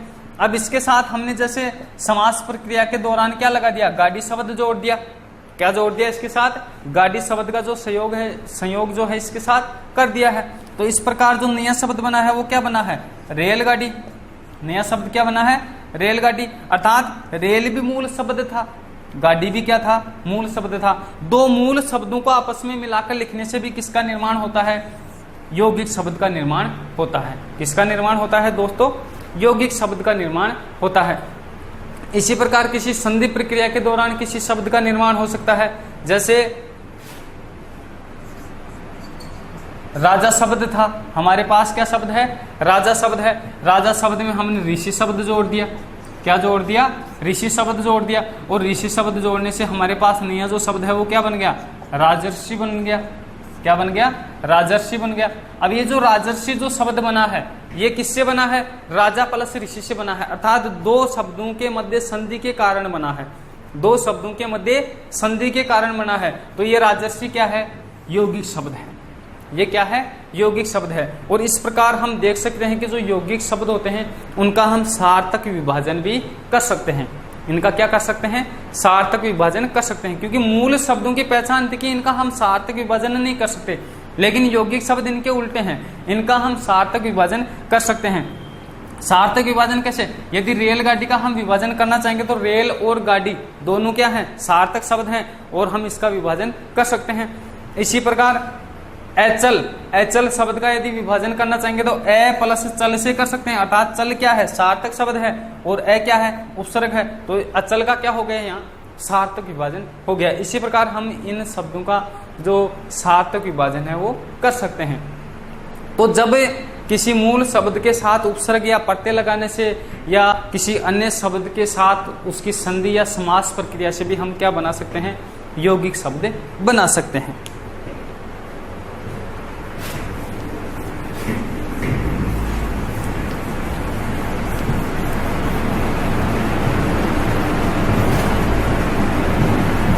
तीसरा है व्युत्पत्ति या रचना के आधार पर मूल शब्द हैं, यौगिक शब्द हैं। और तीसरा है योग रूढ़, योग रूढ़ शब्द। अब देखो यहां बात सिर्फ यौगिक की हुई थी, यहां बात सिर्फ योग की हुई थी, अर्थात सिर्फ संयोग की बात हुई थी कि यहाँ सिर्फ संयोग होता है दो शब्दों के मध्य, अर्थात उपसर्ग प्रत्यय के साथ किसी शब्द का संयोग होता है कि नहीं, दो शब्दों का संयोग होता है। लेकिन यहाँ योग के साथ साथ क्या होता है, रूढ़ होता है। योग के साथ साथ क्या होता है, रूढ़ होता है। अर्थात जब दो भिन्न भिन्न शब्दों के योग से, जब दो भिन्न भिन्न शब्दों के योग से किसी शब्द का निर्माण तो होता है, किसी शब्द का निर्माण तो होता है, लेकिन वो शब्द का निर्माण होने के बाद वो जो शब्द अर्थ देगा उस अर्थ में इन दोनों ही शब्दों की प्रधानता नहीं रहेगी। अर्थात जिन शब्दों के योग से जो शब्द बनाया गया है उस शब्द में, उस बनाए गए शब्द में इन मूल शब्दों का कोई रोल नहीं रहेगा, इनका कोई अर्थ की प्रधानता वहां नहीं रहेगी। अर्थात उसका जो अर्थ है वो तीसरा ही जो अर्थ है उसकी प्रधानता वहां हो जाएगी। तो उन ऐसे शब्दों को हम योग रूढ़ शब्द कहते हैं। जैसे उदाहरण से समझते हैं, जैसे रेल प्लस गाड़ी, हमने अभी उदाहरण देखा था कि रेल गाड़ी। अब रेल और गाड़ी दो शब्दों के योग से हमारे पास रेलगाड़ी शब्द बना है। दो शब्दों के योग से कौन सा शब्द बना है, रेलगाड़ी शब्द बना है। अब यहाँ रेल का अर्थ क्या होता है, जो लोहे की जो पटरी होती है उसको रेल बोला जाता है, गाड़ी जो वाहन होता है उसको क्या बोलते हैं, गाड़ी बोलते हैं। अर्थात दोनों शब्द का मूल अर्थ क्या है, रेल और गाड़ी। अब यहाँ यदि रेलगाड़ी शब्द में देखें तो रेलगाड़ी शब्द का अर्थ है कि जो रेल पर चलती है जो गाड़ी, उस गाड़ी के लिए आया है रेलगाड़ी की, रेल पर चलती है जो गाड़ी। तो यहाँ देखो रेल पर चलती है अर्थात पटरी पर चलती है जो गाड़ी अर्थात वाहन। तो इस जो नया शब्द बना है इसमें भी इन दोनों शब्दों का क्या है, रोल है। दोनों शब्दों का क्या है, यहाँ अर्थ की प्रधानता है। लेकिन जैसे मैं बोलूं कि गजानन, गज प्लस आनन, गज प्लस आनन, और इन दोनों शब्दों के योग से हमारे पास शब्द बना गजानन। क्या बना, गजानन। अब यहाँ गज का मतलब क्या होता है, हाथी होता है। आनन का मतलब क्या होता है, चेहरा होता है। गज का मतलब हाथी होता है और आनन का मतलब चेहरा होता है। लेकिन यहाँ जो नया शब्द जो गजानन बना है इसका अर्थ क्या होता है, गणेश, अर्थात जो गणेश जो भगवान है उसके अर्थ में इसको प्रयुक्त किया जाता है। तो यहाँ गजानन बोलते ही, यहाँ गजानन शब्द सुनते ही हमारा जो संकेत है वो ना तो गज हाथी की तरफ जाता है, ना ही आनंद चेहरे की तरफ जाता है। हमारा जो संकेत है वो किसकी तरफ जाता है, गणेश की तरफ जाता है। किसकी तरफ जाता है, गणेश की तरफ जाता है। तो जब दो शब्दों के योग से कोई तीसरा शब्द ऐसा बने कि जिसमें उन दोनों जो निर्माणकारी जो शब्द हैं उनका दोनों का ही कोई रोल या कोई अर्थ की प्रधानता ना हो, तो ऐसे शब्दों को हम क्या बोलते हैं, योग रूढ़। अर्थात जिनका योग तो हुआ है, अर्थात दो शब्दों के योग से तो जो बने हैं लेकिन अर्थ उनका क्या हो गया है, किसी अन्य या तीसरे अर्थ में क्या हो गया है, रूढ़ हो गया है। ऐसे शब्दों को बोला जाता है योग रूढ़ शब्द। ऐसे शब्दों को क्या बोला जाता है दोस्तों, योग रूढ़ शब्द बोला जाता है। इस प्रकार दोस्तों जो यौगिक शब्द हैं, यौगिक शब्द जैसे संधि प्रक्रिया है, समास प्रक्रिया है, उपसर्ग और प्रत्यय, इनके द्वारा जो बनाए जाते हैं। अब आगे हम इनके ऊपर विस्तार से चर्चा करेंगे अगली कक्षाओं में। जैसे संधि प्रकरण है तो संधि प्रकरण से हम यौगिक शब्दों के ऊपर चर्चा करेंगे। इसी प्रकार समास, उपसर्ग, प्रत्यय आदि के ऊपर विस्तार से चर्चा करेंगे। अब अगला जो हमारा आधार है शब्दों के वर्गीकरण का वो है अर्थ। अब देखो आपको पता है कि शब्द में अर्थ की प्रधानता होती है, अर्थात अर्थ की प्रधानता के आधार पर ही शब्द कहा जाता है। यदि अर्थ नहीं है तो वो शब्द ही नहीं है, यदि अर्थ नहीं है तो वो शब्द ही नहीं है, वो तो मात्र निरर्थक जो ध्वनियों का समूह है वो कहलाएगा, ये शब्द नहीं कहलाएगा यदि अर्थ नहीं है तो अर्थ की बड़ी प्रधानता है। और इस आधार पर जो शब्द हैं, इस आधार पर शब्द तीन प्रकार के होते हैं दोस्तों। अर्थ के आधार पर शब्द तीन प्रकार के होते हैं, वाचक शब्द, दूसरा है लक्षक और तीसरा है व्यंजक। देखो यदि देखा जाए तो शब्द की यदि हम अस्तित्व की यदि बात करें तो शब्द का अस्तित्व ही अर्थ से है, शब्द का अस्तित्व ही अर्थ से है। अब यहाँ हम अर्थ की बात करें तो यदि हम साहित्य की बात करें, चाहे भाषा व्याकरण की बात करें या फिर कविता काव्य की बात करें, तो वहां पर भी जो शब्द होता है, शब्द की जो विशेषता है वो अर्थ के आधार पर ही देखी जाती है, या वहां भी जो शब्द का जो अस्तित्व है वो अर्थ के आधार पर ही होता है। और जो शब्द की जो मुख्यतः जो शक्ति होती है वो अर्थ ही होता है, शब्द की जो मेन जो पावर होती है वो अर्थ ही होता है। तो इस आधार पर शब्द की अलग अलग शक्ति भी होती है। जिस प्रकार से जिस अर्थ के आधार पर जो शब्द के जो भेद किए गए हैं, इसी आधार पर अलग अलग शब्द में अपनी अपनी अलग अलग शक्ति पाई जाती है, जिसका साहित्य में भी काफी महत्व है। अब देखो वाचक शब्द, लक्षक शब्द और व्यंजक शब्द कि कब तो कोई शब्द वाचक शब्द कहलाएगा या उसका जो अर्थ होगा वो वाच्यार्थ होगा, या लक्षक कहलाएगा या व्यंजक कहलाएगा। तो देखो एक ही शब्द को जब किसी वाक्य में प्रयुक्त करने का जब तरीका अलग अलग होता है, या वाक्य के अनुसार जब शब्द अलग अलग अर्थ देता है, उसी आधार पर शब्द वाचक, लक्षक और व्यंजक होता है। अब यदि वाचक शब्द की बात करें तो इससे पहले हम शब्द के अर्थ की बात कर लेते हैं कि शब्द के अर्थ किस प्रकार से बदलते हैं, शब्द में अर्थ किस प्रकार पाया जाता है। तो देखो एक तो कोई भी शब्द होता है उसका मुख्य अर्थ होता है या लोक प्रचलित अर्थ होता है, मुख्य अर्थ या लोक प्रचलित अर्थ होता है। अर्थात जिस अर्थ के लिए वो शब्द बनाया गया है, जिस पदार्थ तत्व वस्तु की ओर संकेत करने के लिए, या जिस पदार्थ वस्तु तत्व आदि का बोध करवाने के लिए जब शब्द की रचना की गई है, शब्द को बनाया गया है, और जब उसी अर्थ को यानी कि जिस उद्देश्य से, जिस मूल उद्देश्य से शब्द का निर्माण हुआ है, उसी अर्थ को क्या कहते हैं, मुख्य अर्थ कहते हैं या लोक प्रचलित अर्थ कहते हैं, लोक प्रचलित अर्थ कहते हैं। अब देखो ये जो मुख्य अर्थ होता है, किसी भी शब्द का मुख्य अर्थ होता है, उसको प्रकट करने के लिए किसी वाक्य की आवश्यकता नहीं होती है। अर्थात स्वतंत्र रूप से जब हम उस शब्द को स्वतंत्र रूप से लिखते हैं, स्वतंत्र रूप से पढ़ते हैं, या यूं कहें कि बिना वाक्य में प्रयोग के अकेला जो स्वतंत्र रूप से शब्द है वो भी इस मुख्य अर्थ को क्या करता है, प्रकट करता है। अर्थात शब्द को मुख्य अर्थ प्रकट करने के लिए किसी वाक्य में प्रयुक्त करने की आवश्यकता नहीं होती है। अर्थात जो मूल उद्देश्य जिस अर्थ के लिए इस शब्द का निर्माण हुआ है वो इसका क्या है, मुख्य अर्थ है। या फिर जो लोक व्यवहार में जो प्रचलित सामान्यतः जिस अर्थ से उस शब्द को जाना जाता है, या सामान्यतः लोगों द्वारा किसी शब्द का जो अर्थ लगाया जाता है उसको क्या कहते हैं, मुख्य अर्थ कहते हैं। उसको क्या कहते हैं, मुख्य अर्थ या लोक प्रचलित अर्थ। जैसे एक उदाहरण लेते हैं, शेर। अब यहां देखो हमने शेर शब्द लिखा है। अब शेर शब्द, अब यहाँ स्वतंत्र रूप से शब्द आया, किसी वाक्य में इसका प्रयोग नहीं हुआ, लेकिन यहाँ स्वतंत्र रूप में आने पर भी हम शेर शब्द को सुनते ही क्या छवि बनेगी हमारे मस्तिष्क में, एक जो जंगल का राजा होता है, जंगली जानवर होता है, शेर, सिंह जिसको बोलते हैं, उसकी छवि बनेगी। अर्थात ये जो शेर शब्द बना है ये उस जंगली जानवर जो जंगल का राजा कहलाता है उसके अर्थ को प्रकट करने के लिए इस शब्द का निर्माण किया गया है, या उस जंगली जानवर जंगल के राजा के लिए ये शब्द काम में लिया जाता है, मुख्यतः सामान्यतः। या लोक में प्रचलित अर्थ जो है शेर का वो क्या है, जंगल का राजा।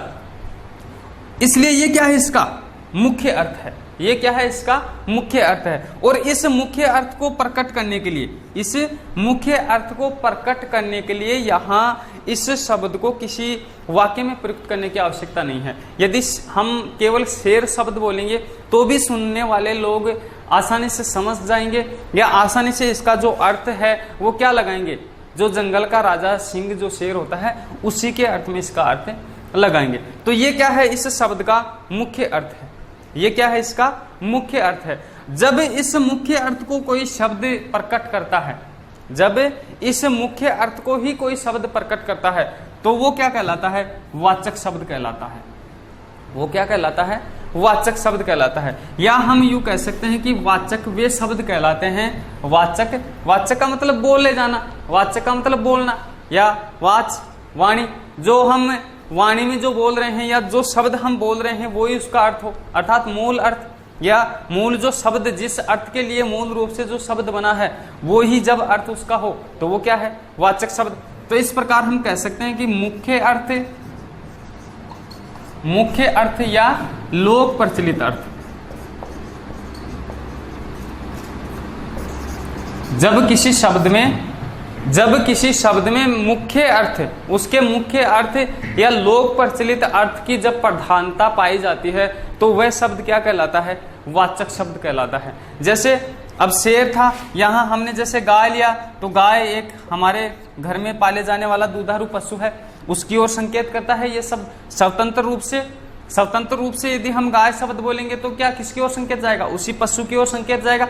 इसलिए ये जो शब्द बना है गाय, वो किसके लिए बना है, उस गाय पशु के लिए बनाया गया है। अर्थात इसका जो मुख्य अर्थ, लोक प्रचलित अर्थ है वो क्या है, वो गाय जो पशु है, दुधारू पशु है, वो ही इसका क्या है, अर्थ है। अब ये शब्द जब हम वाक्य में प्रयोग करें, जैसे शेर दहाड़ता है, शेर दहाड़ता है, गाय रंभाती है, गाय रंभाती है। अब यहां देखो, अब ऊपर वाले वाक्य में देखेंगे शेर दहाड़ता है। अब यदि वाक्य के अनुसार हम यदि शेर शब्द का अर्थ देखें तो क्या अर्थ निकलेगा इसका, वो ही जंगल का राजा, वो ही जंगल का राजा। अर्थात जिस जानवर के लिए शेर शब्द काम में लिया है ये उसी की ओर संकेत कर रहा है, उसी का अर्थ दे रहा है। तो ये इसका क्या है, वाक्य में इसका क्या है, मुख्य अर्थ आ रहा है। वाक्य में इस शेर शब्द का क्या आया है, मुख्य अर्थ आया है, मुख्य अर्थ ही हमने इसका ग्रहण किया है। इसी प्रकार गाय रंभाती है, गाय रंभाती है, तो यहाँ पर जो गाय शब्द है, गाय शब्द का यहाँ जब स्वतंत्र रूप से जो अर्थ था वही अर्थ इस वाक्य में है, क्योंकि यहाँ भी गाय रंभाती है वाक्य से है। हम क्या स्पष्ट करेंगे, क्या समझ सकेंगे कि गाय जो पशु है वो क्या करती है, रंबाती है, अर्थात गाय जो बोलती है उसको रंबाना कहते हैं, जो भी है। लेकिन यहाँ जो गाय शब्द आया है, गाय शब्द का अर्थ हमने क्या ग्रहण किया है कि वो जो दुधारू पशु है उसी के संदर्भ में इसका अर्थ हमने ग्रहण किया है। तो यहाँ वाक्य में गाय और शेर, ये जो दो वाक्य हैं इनमें शेर और गाय जो दो शब्द हमारे सामने आए हैं ये अपने मुख्य अर्थ या लोक प्रचलित अर्थ को ही प्रकट कर रहे हैं, अपने मुख्य अर्थ या लोक प्रचलित अर्थ को ही प्रकट कर रहे हैं। अब जब ऐसा होता है कि जब कोई शब्द अपने मुख्य अर्थ या लोक प्रचलित अर्थ को ही वाक्य में प्रकट करता है तो उसको हम वाचक शब्द कहते हैं, और इसके द्वारा जो अर्थ संपादित होता है, इसके द्वारा जो अर्थ दिया जाता है उसको वाच्यार्थ कहा जाता है। उसको क्या कहा जाता है दोस्तों, वाच्यार्थ कहा जाता है। वाच्यार्थ अर्थात जैसा बोला वैसा ही अर्थ हमने ग्रहण कर लिया, कि जैसा बोला, जैसा वाच्यता हमारा, जैसी हमारी वाणी है, जैसा हमने बोला है वैसा ही हमने उसका क्या किया है, अर्थ ग्रहण किया है। अब गाय शब्द उस पशु के लिए बना है और यहाँ वाक्य में भी गाय शब्द बोला है, तो जैसा उसने गाय शब्द बोला है वैसा ही हमने क्या किया है, उसका अर्थ ग्रहण किया है। अर्थात गाय शब्द पशु के लिए है और यहाँ भी जो गाय शब्द का अर्थ हमने लिया है वो भी किसके लिए लिया है, पशु के लिए लिया है। तो जैसा बोला जाए वैसा ही अर्थ जब ग्रहण किया जाता है, या जिस अर्थ को ग्रहण करने के लिए कोई किसी प्रकार का प्रयत्न नहीं करना पड़े, कोई किसी प्रकार से हमें हमारा दिमाग लगाने की आवश्यकता ना पड़े, वो क्या है, वाच्यार्थ है। क्या है, वाच्यार्थ है। अगला जो भेद है वो आता है लक्षक शब्द। लक्षक शब्द, देखो लक्षक शब्द क्या होता है कि जब कोई शब्द अपने मुख्य अर्थ या लोक प्रचलित अर्थ को छोड़कर, अपने मुख्य अर्थ या लोक प्रचलित अर्थ को छोड़कर उस शब्द के अनुसार, उस शब्द के लक्षणों के आधार पर, या जो शब्द जिसके लिए बना है, जो शब्द जिस अर्थ के लिए बना है उस अर्थ के लक्षणों के आधार पर कोई दूसरा अर्थ देता हो, लक्षणों के आधार पर कोई दूसरा अर्थ देता हो, तो वो क्या कहलाता है, लक्ष्यार्थ कहलाता है। वो अर्थ क्या कहलाता है, लक्ष्यार्थ कहलाता है। और उस लक्ष्यार्थ को प्रकट करने के लिए जो शब्द काम में लिया जाता है वो कहलाता है लक्षक शब्द। क्या कहलाता है, लक्षक शब्द। देखो उदाहरण से समझने की कोशिश करते हैं।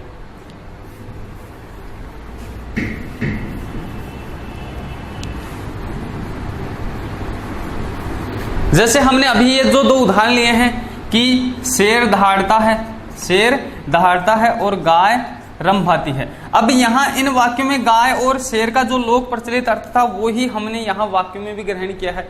वाक्यों में प्रयुक्त होने के बाद भी इन शब्दों ने वही अर्थ दिया है, इन शब्दों ने वही अर्थ दिया है। अर्थात शेर जंगल का राजा, गाय एक दुधारू पशु, वही अर्थ यहाँ दिया है। लेकिन यही शब्द जब वाक्य में प्रयुक्त हों, यही शब्द जब किसी वाक्य में प्रयुक्त हों और अपने इस लोक प्रचलित अर्थ को छोड़कर, अर्थात अपना लोक प्रचलित अर्थ या मुख्य अर्थ को प्रकट ना करके अपने अर्थ के लक्षणों के आधार पर कोई दूसरा अर्थ प्रकट करें, अपने लक्षणों के आधार पर कोई दूसरा अर्थ प्रकट करें, तो उसको कहते हैं लक्षक शब्द। जैसे एक उदाहरण से देखते हैं, लाला लाजपतराय, लाला लाजपतराय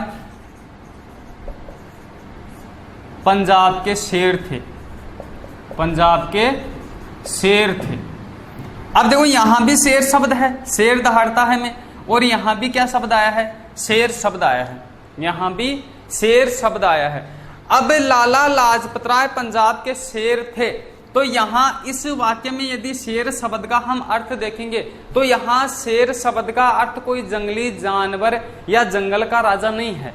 यहां इस शेर शब्द का मुख्य अर्थ जो जंगल का जानवर या जंगल का जो शेर है उसके लिए काम में लिया जाता है, वो अर्थ यहाँ नहीं है। यहाँ जो शेर का अर्थ है वो इस शेर के लक्षणों के आधार पर है, इस शेर के लक्षणों के आधार पर दूसरा अर्थ है। अर्थात यहाँ शेर के लक्षण क्या होते हैं, जो मुख्य अर्थ में शेर शब्द काम में लिया जाता है उसका लक्षण क्या है कि शेर क्या होता है, जंगल का राजा होता है, वो किसी से डरता नहीं है, किसी से डरता नहीं है, खुला स्वतंत्र जंगल में विचरण करता है, अर्थात सभी जो जानवर हैं वो उससे डरते हैं। तो इस प्रकार यहाँ जो लाला लाजपतराय है वो भी पंजाब का क्या है, राजा है, पंजाब का क्या है, राजा है, पंजाब में स्वतंत्र रूप से विचरण करता है, पंजाब में वो किसी से डरता नहीं है, अर्थात खुला स्वतंत्र रूप से घूमता है। तो इस प्रकार इस शब्द का जो अर्थ है उसके लक्षणों के आधार पर यहाँ जो शेर शब्द आया है इसका अर्थ जो क्या है बदल गया है, इसका अर्थ बदल गया है इसके लक्षणों के आधार पर, इसके लक्षणों के आधार पर। अर्थात यहाँ शेर शब्द का अर्थ क्या हो गया, बहादुर। यहाँ शेर शब्द का अर्थ क्या हो गया, बहादुर या जांबाज, जो भी हम ले सकते हैं। तो अब यहाँ शेर शब्द का अर्थ वो तो नहीं है, लोक प्रचलित अर्थ तो यहाँ नहीं आया है, अर्थात लक्षणों के आधार पर दूसरा अर्थ यहाँ ग्रहण कर लिया गया है। तो इस प्रकार जब कोई शब्द अपना अर्थ प्रकट करता है तो उस अर्थ को लक्ष्यार्थ कहा जाता है, अर्थात लक्ष्य करके अर्थ ग्रहण किया गया है, और ऐसे शब्द को कहा जाता है लक्षक शब्द। क्या कहा जाता है इसको, लक्षक शब्द। तो हम यहाँ देख सकते हैं कि जब कोई शब्द अपने मुख्य अर्थ या लोक प्रचलित अर्थ को छोड़कर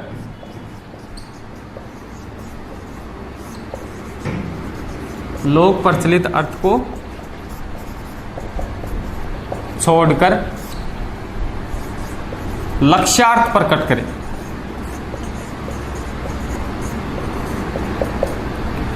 अपने मुख्य अर्थ या लोक प्रचलित अर्थ को छोड़कर कोई शब्द जब लक्ष्यार्थ को प्रकट करता है तो उसको कहा जाता है लक्षक शब्द। क्या कहा जाता है दोस्तों, लक्षक शब्द। इसी प्रकार हम जैसे गाय शब्द से भी एक उदाहरण देख सकते हैं।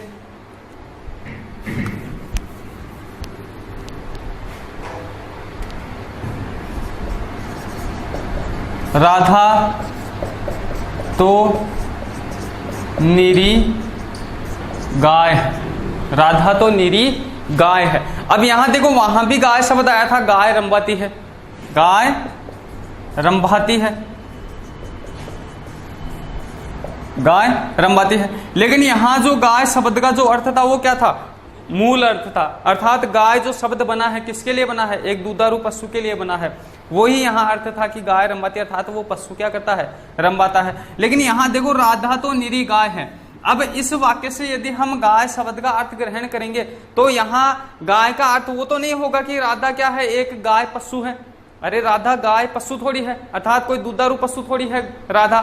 लेकिन यहाँ जो गाय शब्द आया है इसका जो अर्थ लेंगे हम इस गाय के लक्षणों के आधार पर लेंगे, इस गाय के लक्षणों के आधार पर लेंगे। अर्थात गाय एक ऐसा पशु है जो क्या है, भोला भाला होता है, अर्थात सज्जन होता है, भोला भाला होता है, बिल्कुल किसी प्रकार की वो नटखटता नहीं दिखाता है, किसी प्रकार से कोई भी, मतलब यदि इसके लक्षण हम देखें तो गाय बिल्कुल एक शांत स्वभाव का पशु होता है, बिल्कुल शांत स्वभाव का पशु होता है, बिल्कुल भोला भाला। तो इसी प्रकार यहाँ राधा के लक्षण भी कैसे हैं, गाय के जैसे हैं। यहाँ राधा के जो लक्षण है वो किसकी तरह हैं, गाय की तरह हैं। इसलिए राधा को क्या कहा गया है, लक्षणों के आधार पर गाय कहा गया है। और यहाँ जो गाय शब्द का अर्थ हम लेंगे वो गाय पशु न लेकर यहाँ हम क्या लेंगे, जैसे हम भोली भाली ले सकते हैं।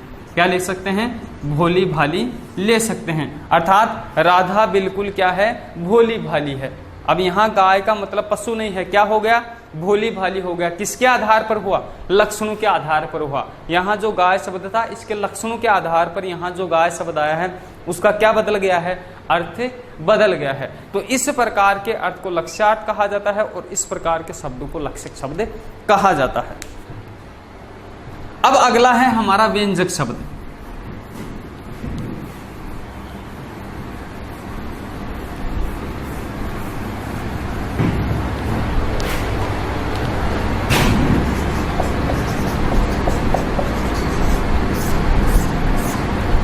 व्यंजक शब्द, देखो व्यंजक शब्द वे शब्द होते हैं जब वो व्यंग्यार्थ को प्रकट करते हैं। किसको प्रकट करते हैं, व्यंग्यार्थ को। अब देखना ये कि व्यंग्यार्थ क्या होता है, व्यंग्यार्थ। देखो जब अब यहां क्या था, यहां मुख्य अर्थ था, यहां मुख्य अर्थ को छोड़कर लक्षणों के आधार पर कोई दूसरा अर्थ था। लेकिन वो दूसरा अर्थ ऐसा था कि जितने भी लोग उसको सुनेंगे या जितने भी सुनने वाले जो लोग हैं वो सभी उसका वो एक ही अर्थ लगाएंगे। अर्थात राधा तो निरी गाय है, इस वाक्य को किसी के भी सामने रखा जाएगा, कोई भी इस वाक्य को सुनेगा तो वो यहाँ गाय का अर्थ भोली भाली ही लगाएगा, भोली भाली ही लगाएगा। अर्थात सभी जो सुनने वाले जो लोग हैं, सभी श्रोता या पाठक हैं, वो एक ही अर्थ ग्रहण करेंगे। लेकिन यहाँ जो व्यंजक शब्द होता है, यहाँ पर अलग अलग श्रोताओं द्वारा एक ही शब्द के अलग अलग अर्थ लगा लिए जाते हैं, एक ही शब्द के अलग अलग अर्थ लगा लिए जाते हैं। या हम यूं कह सकते हैं कि जब एक ही शब्द के अलग अलग प्रसंगानुसार अलग अलग अर्थ हों,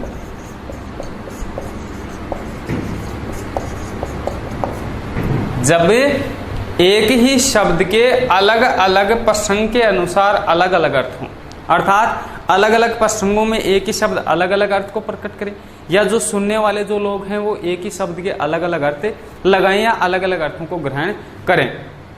जैसे शाम के 5 बज गए, किसी ने कहा कि शाम के 5 बज गए, अर्थात जो संध्या काल है वो हो गया है, शाम को क्या हो गया है, संध्या काल हो गया है, सायकाल हो गया है, 6 बज गए, 5 बज गए, जो भी है। अब यदि वाक्य तो क्या है कि सायकाल के 6 बज गए, सायकाल के 6 बज गए। अब यहां वाक्य तो एक ही है कि सायकाल के 6 बज गए। यहां जो शब्द आया है वो क्या है, जो शब्द का जो पद समूह है वो क्या है कि 6 बज गए, अर्थात जो बात है वो क्या कहना चाहता है, 6 बजे है, 6 बज गए, अर्थात जो इसका सामान्य जो अर्थ है वो क्या है कि भाई घड़ी में 6 बज गए हैं, घड़ी में 6 बज गए हैं।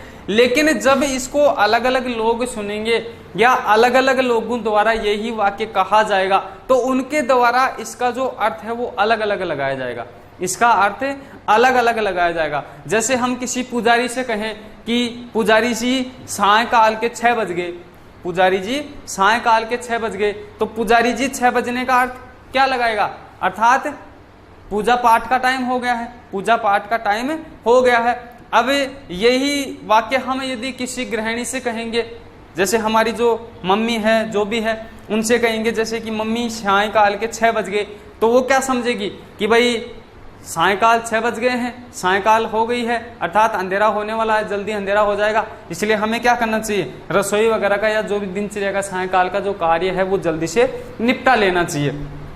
और यदि कोई राहगीर जा रहा है उसको हम कहेंगे कि जनाब सायकाल के 6 बज गए हैं, जनाब सायकाल के 6 बज गए हैं, तो वो क्या अर्थ लगाएगा इसका कि मैं तो क्या हो गया हूं, लेट हो गया हूं, अर्थात घर पहुंचने में मुझे काफी देर हो जाएगी, और वो जल्दी जल्दी चलने लग जाएगा, वो जल्दी जल्दी चलने लग जाएगा। यदि कोई बच्चे खेल रहे हैं बाहर, उनसे हम कहेंगे बच्चों सायकाल के 6 बज गए, तो वो इसका अर्थ क्या लगाएंगे कि अब खेलने का जो समय है वो समाप्त हो गया है, सायकाल हो चुकी है, अब घर जाके आराम से हमें पढ़ाई करनी चाहिए। तो इस प्रकार जब एक ही शब्द को सुनने वाले अलग अलग तरीके से अलग अलग अर्थ उसके ग्रहण करते हैं तो ऐसा शब्द व्यंजक या व्यंग्यार्थ शब्द कहलाता है। और जो श्लेष अलंकार के जो उदाहरण हैं काव्य में वो क्या है, वो भी इसी के अंतर्गत आते हैं, अर्थात उनमें भी व्यंग्यार्थ की व्यंजना की जाती है। जो श्लेष अलंकार जो होता है उसमें व्यंग्यार्थ की ही व्यंजना होती है। जैसे उदाहरण से देखते हैं,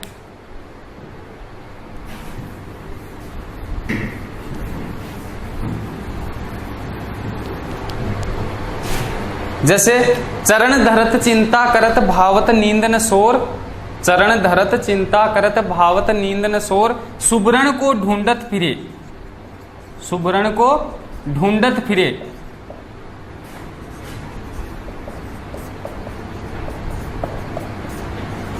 कवि कामी अरुचोर।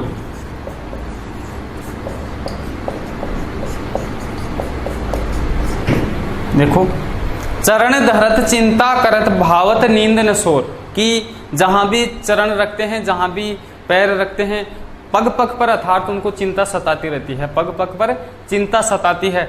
और भावत नींद न सोर, उनको ना तो शोरगुल पसंद है, बिल्कुल शांत वातावरण चाहिए, और ना ही उनको कभी नींद आती है। सुबरण को ढूंढत फिरे कवि कामी अरुचोर। अब यहाँ जो सुबरण शब्द आया है, यहाँ जो सुबरण शब्द आया है, अर्थात जो हमारे पास जो उक्ति है उसका अर्थ यह है कि सुबरण को ढूंढत फिरे कवि कामी अरुचोर, अर्थात जो कवि है वो भी किसको ढूंढता है दिन भर या जिंदगी भर, इसलिए उसको नींद और शोर पसंद नहीं है, वो भी किसको ढूंढता है, सुबरण को ढूंढता है।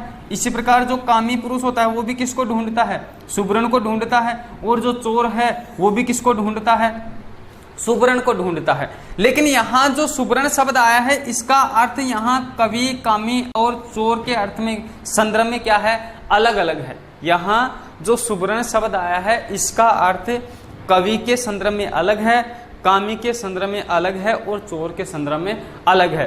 कैसे है देखो, सुबरण, सुबरण तो कवि के संदर्भ में यहाँ सुंदर शब्द रचना है। कवि के संदर्भ में कवि हमेशा किसको ढूंढता है, सुवर्ण अर्थात अच्छे वर्णों को ढूंढता है, अच्छी शब्द रचना को ढूंढता रहता है। हमेशा वो क्या करता है कि कोई ना कोई अच्छा शब्द मिल जाए तो उसको मैं अपनी कविता में शामिल कर लूं। इसी प्रकार जो कामी पुरुष होता है वो किसको ढूंढता है, सुवर्ण यानी अच्छा वर्ण, रंग अर्थात सौंदर्य को ढूंढता फिरता है। किसको ढूंढता है, सौंदर्य को ढूंढता फिरता रहता है। और जो चोर होता है, चोर भी हमेशा किसको ढूंढता है, किसकी ताक में रहता है, हमेशा सुवर्ण की ताक में रहता है, अर्थात सोना।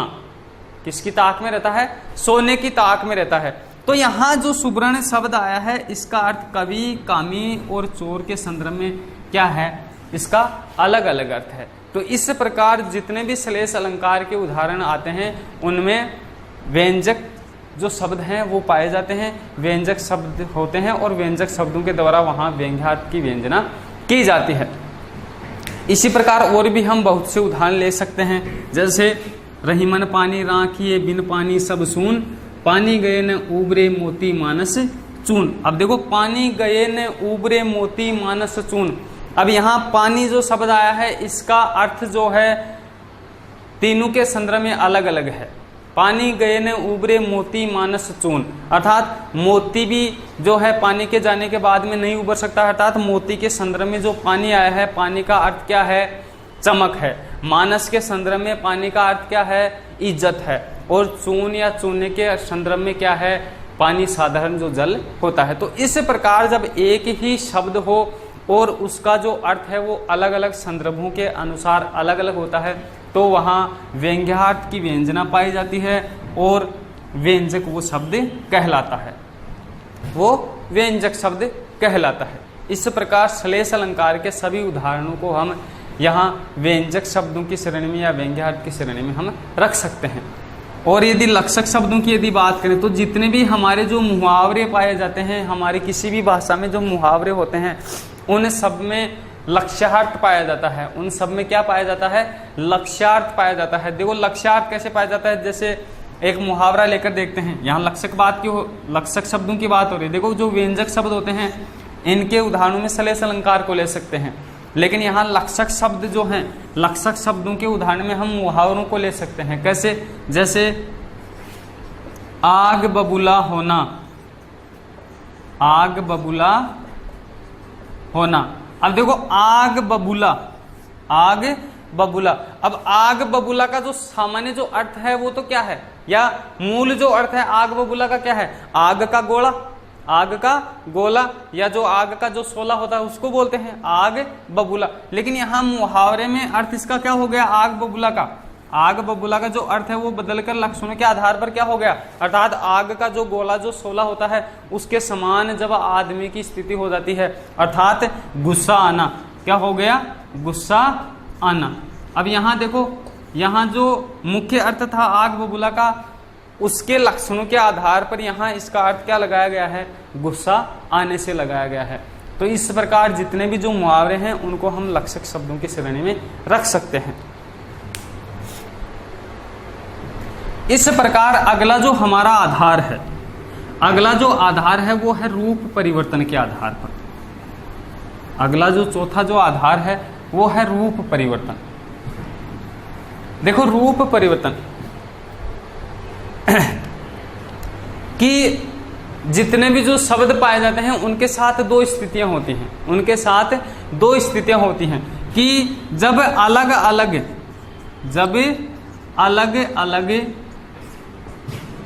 लिंग,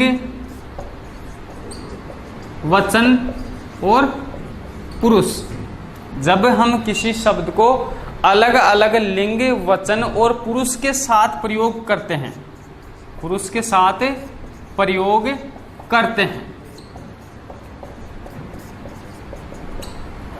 जब किसी भी शब्द को अलग अलग लिंग वचन और पुरुष के साथ जब प्रयोग करते हैं तो वहां पर दो स्थितियां होती हैं। एक तो ऐसे शब्द होते हैं जो अपना रूप बदल लेते हैं, रूप बदलते हैं, अर्थात जिनका रूप बदल जाता है। और एक ऐसे शब्द होते हैं जिनको चाहे किसी भी लिंग वचन पुरुष के साथ प्रयोग करो वो अपना रूप नहीं बदलते, अपना रूप नहीं बदलते हैं। तो इस प्रकार यहाँ दो स्थितियां होंगी। रूप परिवर्तन के आधार पर जो शब्दों के साथ हैं वो दो प्रक्रिया होंगी कि जब अलग अलग लिंग वचन पुरुष के साथ प्रयोग करेंगे तो एक तो ऐसे शब्द होते हैं जो अपना रूप परिवर्तित कर लेते हैं और एक ऐसे शब्द होते हैं जो अपना रूप परिवर्तित नहीं करते हैं। चाहे उनको किसी भी लिंग के साथ प्रयोग करो, किसी भी वचन में उनको प्रयोग करो, किसी भी पुरुष के साथ उनका प्रयोग करो, उनका जो रूप है वो वैसा का वैसा हमेशा बना रहता है। तो इस प्रकार ये रूप परिवर्तन हमारा आधार है। और देखो इस प्रकार रूप बदलने के आधार पर जो शब्द है वो दो प्रकार के होते हैं। रूप बदलने के आधार पर जो शब्द हैं वो दो प्रकार के होते हैं। एक तो वे शब्द जो अपना रूप बदल लेते हैं, अपना रूप बदल लेते हैं, अर्थात जिनके रूप में विकार आ जाता है, जिनके रूप में क्या आ जाता है, विकार आ जाता है। तो विकार आने के कारण उनको क्या कहेंगे, विकारी शब्द कहा जाता है। क्या कहा जाता है, उनको विकारी शब्द कहा जाता है। और एक वे शब्द जो अपना रूप नहीं बदलते हैं, किसी भी लिंग वचन पुरुष के साथ उनका प्रयोग करो, अपना रूप नहीं बदलेंगे। तो जो रूप नहीं बदलेंगे वो क्या कहलाएंगे, अविकारी कहलाएंगे। क्या कहलाएंगे, अविकारी कहलाएंगे। अब अविकारी हैं, देखो विकार का मतलब क्या होता है, खर्च होना या वे होना।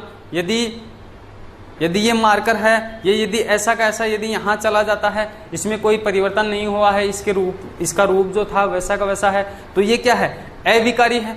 अर्थात इसके अंदर कुछ भी खर्च नहीं हुआ है, कोई किसी प्रकार का इसमें जो विकार है वो नहीं हुआ है। एक मैं यूं कहूँ कि यहाँ ये मार्कर ऐसा था और इसका ये पोलो निकालने के बाद में यहाँ चला गया या रास्ते में इसका पोलो निकाल लिया गया, तो अब यहाँ में और यहाँ में क्या हो गया, इसमें रूप में परिवर्तन हो गया।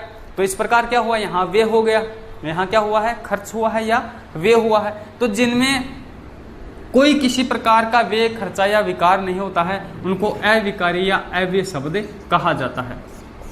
इनको अव्यय शब्द कहा जाता है, इनको विकारी या व्यय शब्द इनको कह सकते हैं।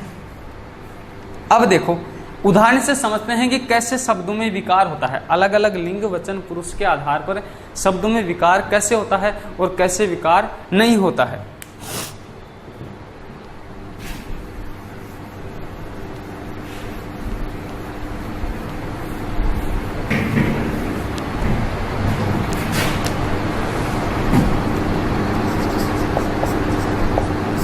घोड़ा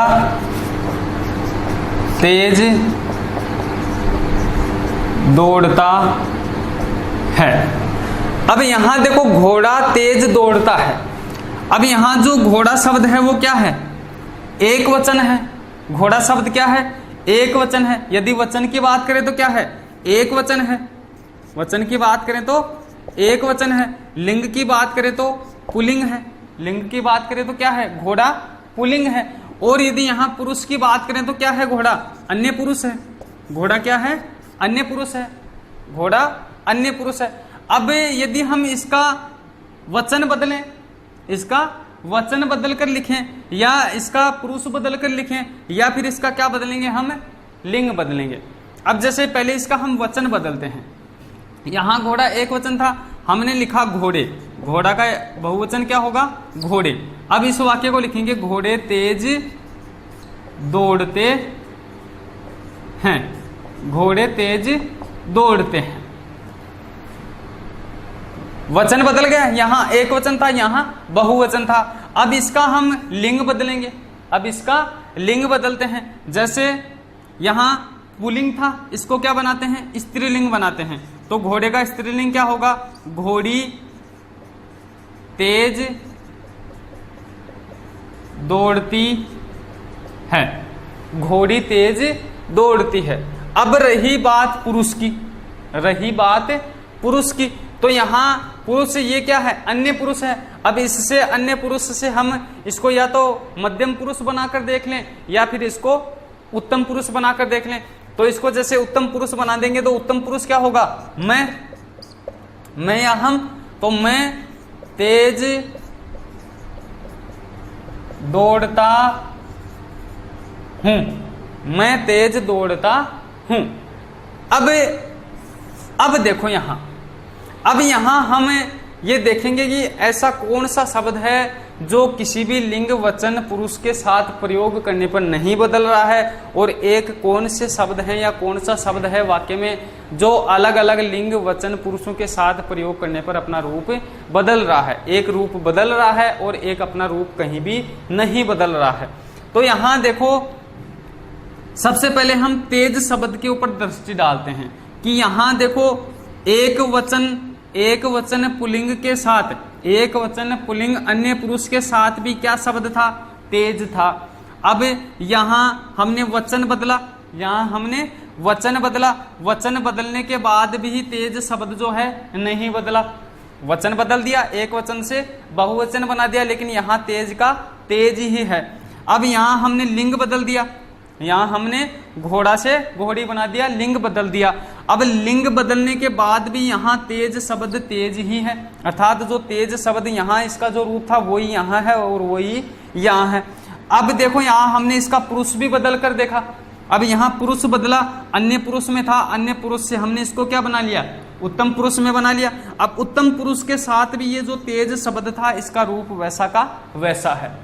तो इस प्रकार हम देख रहे हैं कि तेज तेज तेज तेज किसी भी लिंग वचन पुरुष के साथ प्रयोग करने पर इसका रूप परिवर्तित नहीं हुआ है। तो ये जो तेज शब्द है वो कैसा शब्द है, अविकारी शब्द है।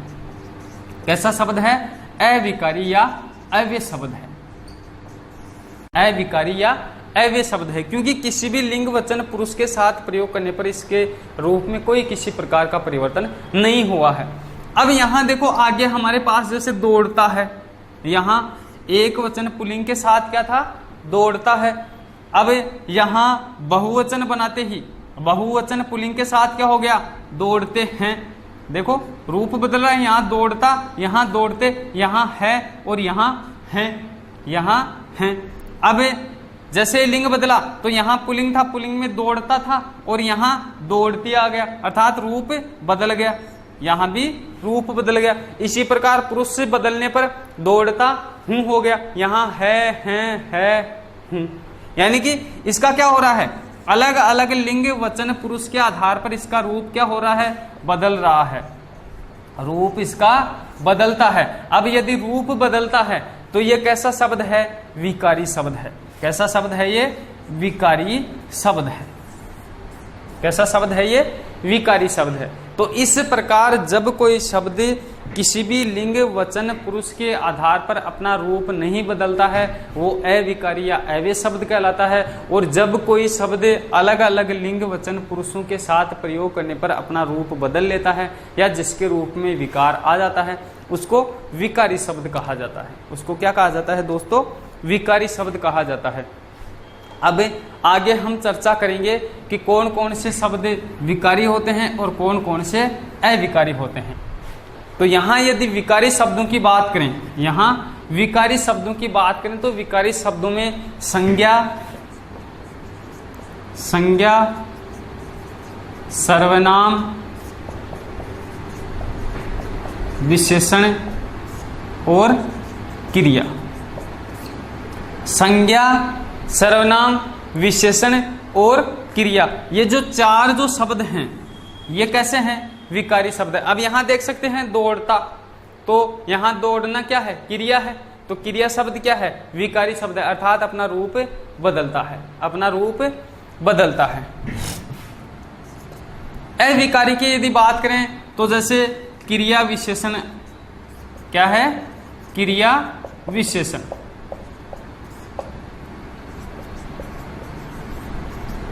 समुच्चय बोधक अव्यय, समुच्चय बोधक अव्यय, इसी प्रकार संबंध बोधक अव्यय,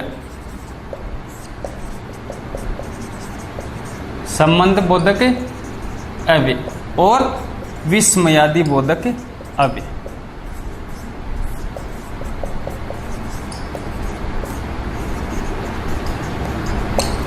देखो, संज्ञा, सर्वनाम, विशेषण और क्रिया, ये सब कैसे हैं? विकारी शब्द हैं, अर्थात संज्ञा, सर्वनाम, विशेषण अलग अलग लिंग, वचन, पुरुष के आधार पर अपना रूप बदलते हैं। और यहाँ क्रिया, विशेषण, समुच्चय बोधक अव्यय, संबंध बोधक अव्यय और विस्मयादि बोधक अव्यय, ये 4 प्रकार के जो शब्द हैं, ये इनको चाहे किसी भी लिंग, वचन, पुरुष के साथ प्रयोग करो, ये अपना रूप नहीं बदलते हैं। जैसे यहाँ जो तेज शब्द था वो किस रूप में आया है? क्रिया विशेषण के रूप में आया है। दौड़ना क्रिया है, दौड़ना क्रिया की क्या बताता है? विशेषता बताता है।